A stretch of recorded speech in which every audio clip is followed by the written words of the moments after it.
Welcome to my channel.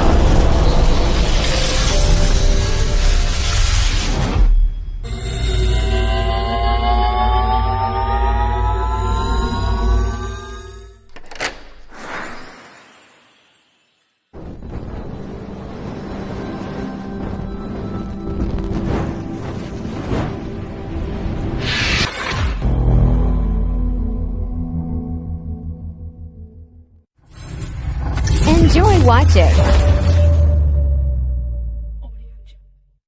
Ang pagkabuhay ni Wat na nakaaging petsa 19, 20.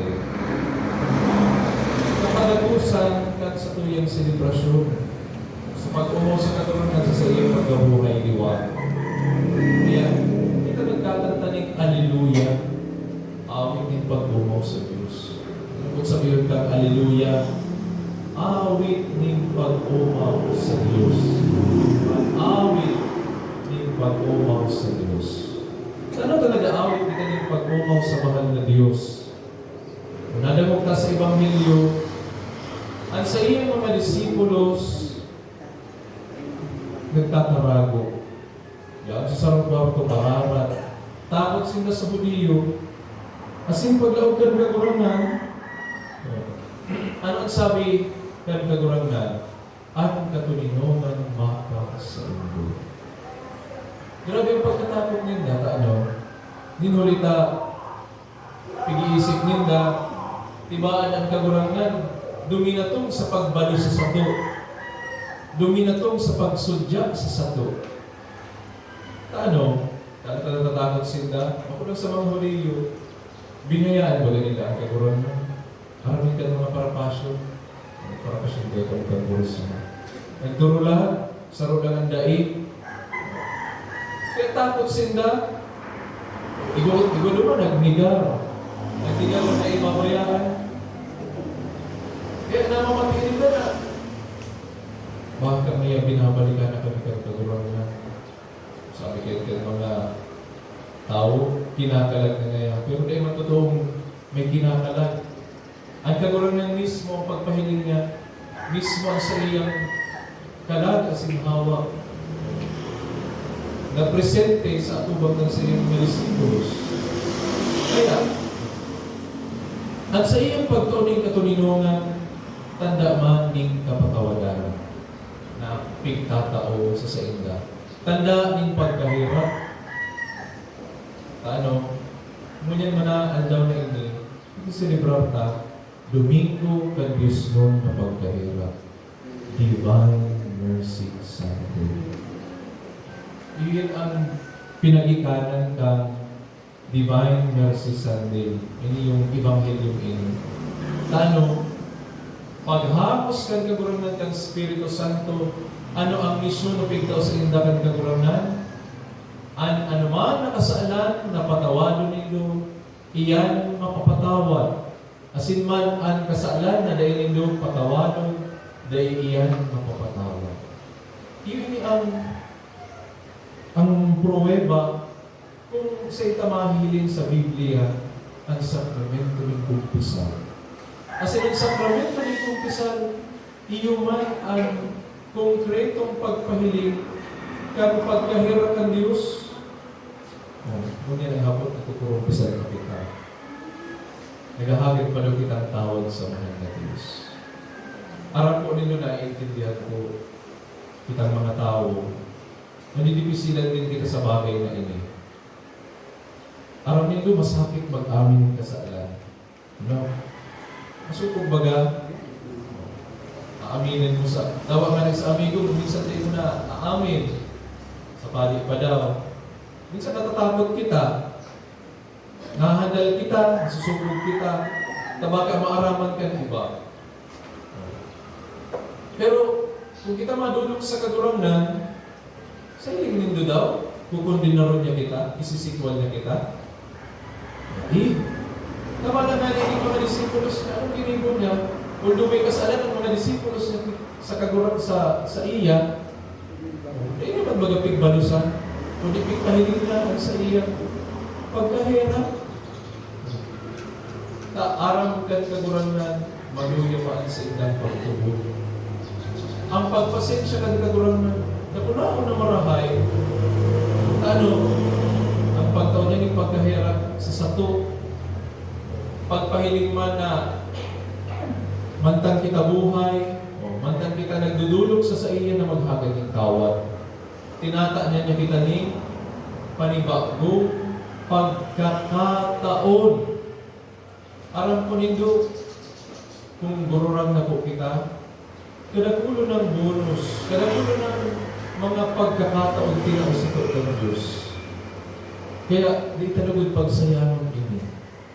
Pagkahirap ang mahal na Diyos. Nahirap siya sa to, bako na nahihirap siya bakit kitang perfecto. Ang pagkahirap naman, sa Roma na imbitasyon, na kita maging marahay, na kita maging banal.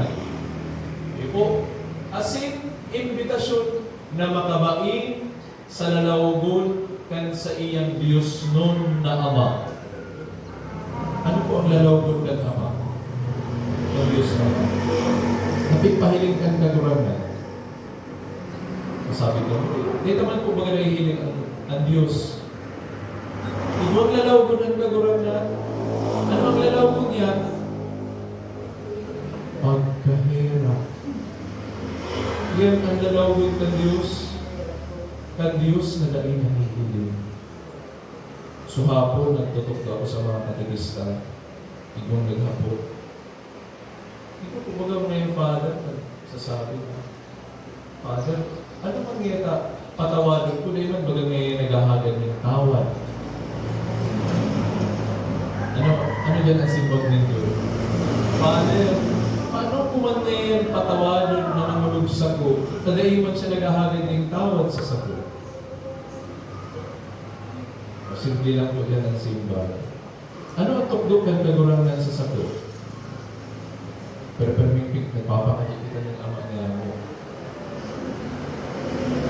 Asin patawarin po kami sa mong mga kasalan. Sige daw po, panago sa Lord. Siri na pinapatawad niya mo ang mga nagkakasala sa mga pinapatawad niya mo. May mga nagsabi at kagurangan, siring na pinapatawad niya mo ang mga nagdudulog sa mo na maghagad ng tawad. Mga yung sinabi at kagurangan na ako kayo. Ang sabi ng kagurangan, pinapatawad niya mo si mga nagkasala sa samo, si mga nagtulog sa samuya, si mga tao nanraot sa samo. Dipisilan ang bagay na ini. Pero inyong pangapunan sa satot ng Diyos, radikal na marahay. Ang tinututukan kinaaman, ang kaiwan, kaungisan. Pag kinuligan ka, balusan mo. Yan ang tuktukan kinaaman, pero ang tuktukan kagurangan, makabain kita sa Ama sa iyang lalawgunin pagkahirap. Kaya na ako ng challenge. Kung ikaw kitang mga tao pang ipig papatawad, hindi tapos na mapatawado. Masakit kung ang pagkakataon na ini, madarata pa naman sa lulubnan, masayang na sana iyan. Ngayon po. Kaya, ang grasya ng pagpatawad, totoo, difícil, pero dapat mo iniiba na ng paghagad ng kusugod sa mahal ng Diyos. Balik kita naman sa hapag kang katekista. Ano ka? Dapat na kita maghalan na patawarin itong mga tao na nalug sa sato. Diba at itong nalug man sa iyo, nasukong naman. Natatakot man araw ng mga disciples. Siya man siya rin kusugod yata na maghagad sa iyo ng kapatawadan. Maana siyang may pahiling na lalawgon. Kaya, dapat palang hiling mong daman, tatao kitang magbasa sa mga sitwasyon ng buhay. Dapat palang paghihiling ka sa tuya, sa diri, kundi ang kaluyahan ng iba. Kaya yan ang pigtutok mo sa tugang Ebanghelyo. Ang taong nagtataon ng pagkahirap, mahihirapan man kang Diyos. Pag naimon kita nagtaon ng pagkahirap, dahil kita mag-aako ng grasya niya. Kaya, Awat pamanlugod na pagkabuhay luwat kang kaguranan, magpagamiaw sa sato na ang Diyos dangay kasi padagos na hirap sa satuya. Pinabot kitang mga kaliyahan, aram yan kang kaguranan. Pero kung malulog kita sa iya sa paghalad ng kawan, itataon niya sa ito ang katulinungan, itataon niya sa ito gararay ang pagkakataon na kita makapagbago ng buhay.